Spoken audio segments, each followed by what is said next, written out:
Hello everyone. As part of our course in healthy rural and small town communities, we're doing a series of videos with Dr. Charles Gardner from the Simcoe Muskoka Health Unit, and we're looking forward to his input on a number of topics. And maybe just to begin with, to say welcome.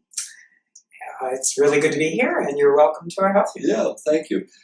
I suspect for some of our students, and just to provide some background, we have a number of students from a planning program and a number of students from a Master's in Public Health program as well at the University of Guelph. And I suspect they're interested in what your role is as Medical Officer of Health. Well, certainly when it comes to planning, I think it's terrific that you've got planners and public health trainees coming together, because this is an area of tremendous growth for us in public health over the past decade or so. We have collectively come to realize that if we are going to successfully advise people to be more physically active for their health, to do less driving, to avail of good nutrition, that it has to be right there in the community for them to be able to do it and do it easily. And that really requires us all, planning and public health, to come together. So as a Medical Officer of Health, what do you do? So I'm responsible for the services of my health unit, Simcoe Muskoka District Health Unit. I report to my Board of Health. My staff report to me on that. Our services are dictated by the province. We carry out their framework on how to do all of that. And a portion of that is the prevention of chronic diseases or injuries. And we know that physical activity is an important contributor to health when it comes to preventing such diseases. And we know that you need an environment that encourages and enables people safely to be physically active if you're going to achieve that. So public health, we don't have control over that, but we are often in a position where we can advise others or encourage others or support others in their roles. So in this instance, that would be working with planners and working with other municipal officials about just how we structure plan communities.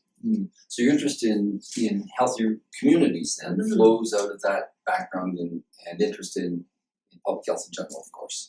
Yeah, we're coming from a health promotion point of view, our mandate, and so often that carries us into other fields. Often the actual keys to healthier being, healthier living, lie in other fields, other areas that have control over that. And so when it comes to making an environment where people can safely be physically active, or they can have access to green space, which is good for their health, or that the environment is encouraging for children to freely come and go to school, for example. That really takes us into the realm of planning. Also takes us to schools and school boards.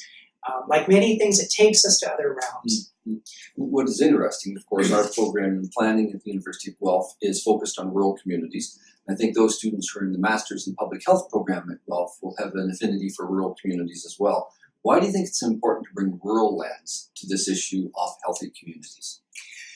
Well, we will always have a sizable proportion of our population that live in rural areas. Right? Even though we're becoming more of an urban society all the time, we still have 20% or so of the population that's in rural areas, and many people who are in small urban areas. And all of us will always depend on the proper functioning of rural areas because of our food production. So we have to be there too. We have to be thinking in terms of what does it mean from a health point of view to plan for such areas, for non-urban areas when it comes to health. I want to take us to your perspective on what is a healthy community. But before I do that, given that you're in Muskoka, Simcoe, maybe just tell, because the students may or may not know much about this particular geography. Could you just tell us a little bit about it in terms of your background and your mandate? Because it's largely a rural area, isn't it? It's a middle-sized community, right? And beyond that, we've got smaller communities, really of 35,000 people, and then beyond that, it's communities of 10,000 and less, and then people who live on their own private plots of land in truly rural areas, whether it's more farming land in Simcoe County or whether it's cottage country in Muskoka. So it's largely a rural population. Maybe 60% of people here have their own wells, for example. They get their water that way. And we've got quite varying terrain, so it's a large geographic area, about 9,000 square kilometers. And Simcoe County is the largest county in the province geographically, and the District of Muskoka is a similar size, so pretty big geographic area. A little over 500,000 people in total, so a reasonable size population too. We got a mix of both reasonable size of population and a large geographic area. Small geographic area compared with the true north of Ontario, but much bigger than, say, the area for the city of Toronto, for example. So population's a huge geography. Yeah, well, in the north, truly it would be tiny population, huge geography. Here, it's a middling-sized population and a fairly large geography. Of course, the city of Barrie is what, 150 or so. 150,000 people. Well, let me ask you then, from your perspective, what is a healthy rural and small town community? Well, just like an urban environment, a healthy rural community would be one in which it's easy for people to choose healthy choices. It's an easy environment to be active, to meet your needs in an active way. It's an easy environment to obtain healthy nutrition. It's an easy environment for children to be able to get recreation. It's an easy environment for people to come together socially. And it's an easy environment to have exposure to green space. So there are challenges, I would say, in a rural environment for some of those things. An enabler for building an environment where there's a lot of walking infrastructure or cycling infrastructure is population density. If you have a very dispersed population, we tend to default to roads for cars and nothing else.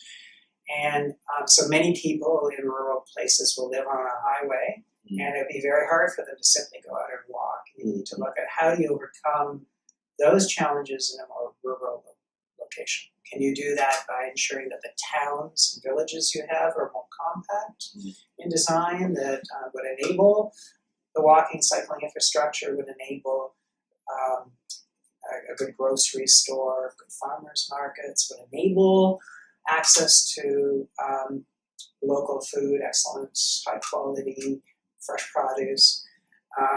Would they be able to leverage their natural environment? So although there's green space, could they ensure that there's more in the way of trails that would be accessible for people to use so that they could get out in that green space and not simply see it from the highway, right? So you would have opportunities, but also challenges to create an environment that would meet those sorts of needs. I think your comments have already alluded to this, but the connection between planning and public health and addressing these. What do you think are the key relationships or the key links between planning and public health in terms of why we would work together as two complementary professions? I've always been impressed with the vision of planners, the fact that they have a strong sense themselves of what is desirable in the community for health and for quality of life and for meeting other needs as well.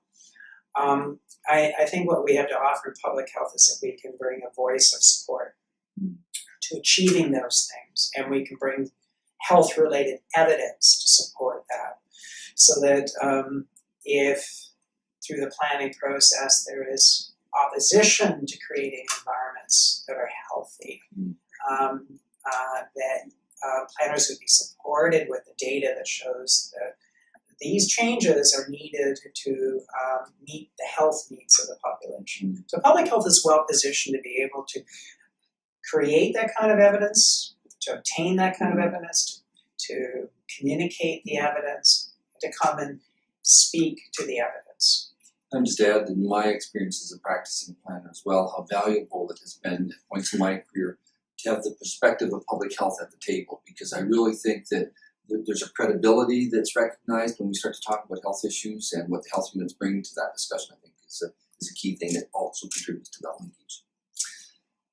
So when I think about healthy rural communities, I try to think about that broad sustainability paradigm of the environmental, the economic, and the social. How do you see those three components coming together from the perspective of what is a healthy rural community?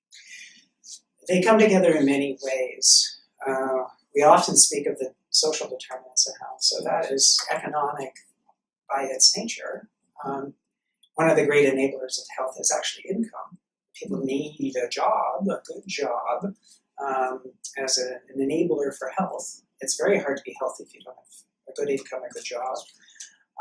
With that comes education, the opportunity for education. And education in and of itself is a determinant of health. So for a population to be healthy, you do need a robust economy. You do need opportunities for people to make a livelihood for themselves.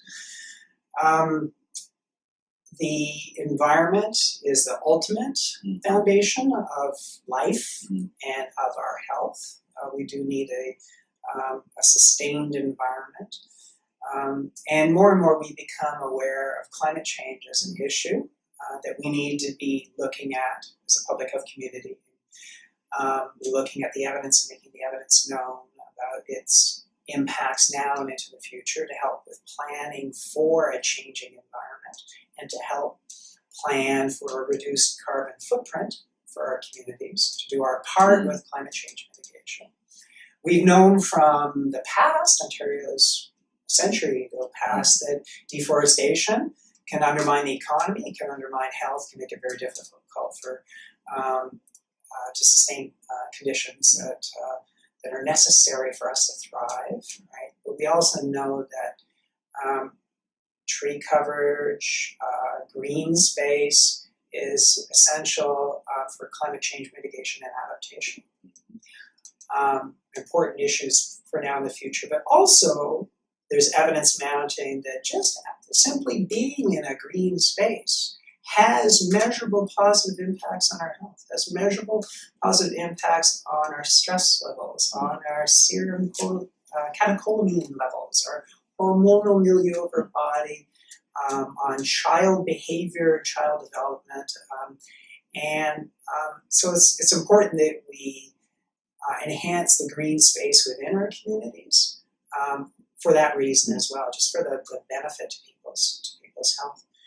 So I see linkages between health and the economy and the environment, and that we need to be planning for all. That's great. I had a question about social determinants of health. You've done a great job of just covering it there. Anything else you would say about social determinants of health? There are certainly people that are left behind. There are vulnerable populations who don't fare well on the social determinants of health.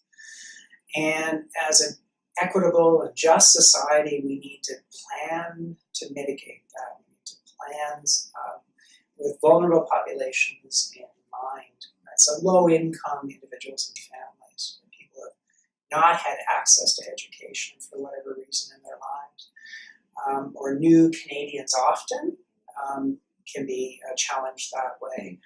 Racialized groups can be challenged that way. So we need to be thinking in our planning about vulnerable populations, those who are disabled. Right? We talk about planning so that environments are accessible to all. We need to think about who is not able to access the design of a community and what can we do about it.